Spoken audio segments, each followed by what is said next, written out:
Welcome to Fallout Dynamics, and today we'll be looking at the 6 DOF robotic arm. So DOF stands for Direction of Freedom, and this particular robotic arm has 6 of those, as the name suggests. So let's look at an example of a 6 DOF robotic arm. The first axis is the base rotation axis. So we'll be using the same axis notations for our robotic arm. The second axis is the shoulder. So the first axis can be called the waist, the second axis can be called the shoulder, the third axis is the elbow, the fourth axis is the wrist roll, the fifth axis is the wrist pitch, and the sixth axis is the actuator, as in the gripper or any other actuator on front of the robotic arm. So our entire robotic arm will be 3D printed. The parts will be linked in the description. The design is based upon How to Mechatronics robotic arm and has been modified by me to work with my motors. So you can have a look at that video. I'll link this video in the description as well. So the robotic arm we'll be making is entirely 3D printed and has a few servo motors. So let's get 3D printing.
Okay, so I've printed the robotic arm as it was on the time lapse.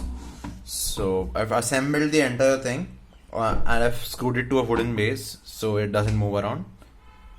Our axis, as I showed you in the slides, are the waist. I'll show you the shoulder. This is the shoulder. The elbow is right here. This is the elbow. The wrist roll, this is the wrist roll, the wrist pitch, and the actuator motors right here, which opens and closes the gripper. I'll show you from another view. Yeah, so the gripper opens up just like that, and it closes like that. This is the entire mechanism. We'll connect up the wires. I've cut the servo wires, the jumper, the female part of the servos on the end. I've cut them off and I'll be soldering these wires to extend them and plug them into the breadboard. So power and ground will be coming from here. We'll then make a power distribution circuit to power the entire all the servos, and then introduce a microcontroller to control the entire robot. So let's go ahead.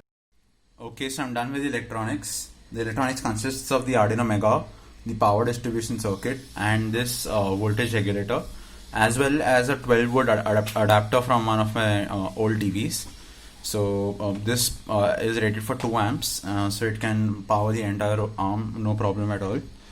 And the voltage regulator brings down 12 volts to 6 volts, so that these servos can be powered, and the power distribution distributes the power among the servos and the Arduino as well. So let's now look at the code. I will be using the inverse kinematic model for this, and then we'll look at how the robot is going to work. There's also this remote we have, which can be used to control the robot. So yeah, the entire thing is 3D printed as you saw in the montage. So this cap comes off like just like that. So yeah. let's go. All right, so this is the code in the Arduino IDE. It consists of the kinematic model calculations, as well as all the writing and reading of the sensors. So I haven't written the code for the remote yet. So it's working upon the kinematic model autonomously.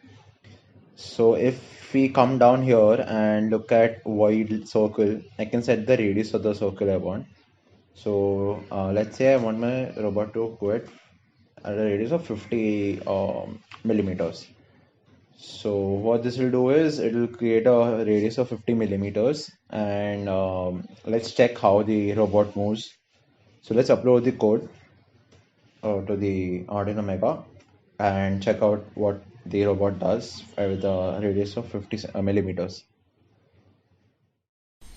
Alright, so I'm done with uploading the code to the robot, to the Mega specifically. So if I switch on the power supply now, you'll see the robot assumes its initial position and then starts doing its circles. So I don't know if you can see, but the robot is doing circles in the Z and Y direction. The X direction is kept constant. Like the X is the distance between this and the end effector. That distance is kept constant. So you all can manipulate the XYZ axis using the three inputs you have, the X, the Y and the Z, or you can sort them out for anything. I won't be showing you how to do that, but it's pretty easy. You just take in values from those and put it into the XYZ coordinates. The code is open source, so you can use the code as well for your own projects. So yeah, that's it, guys.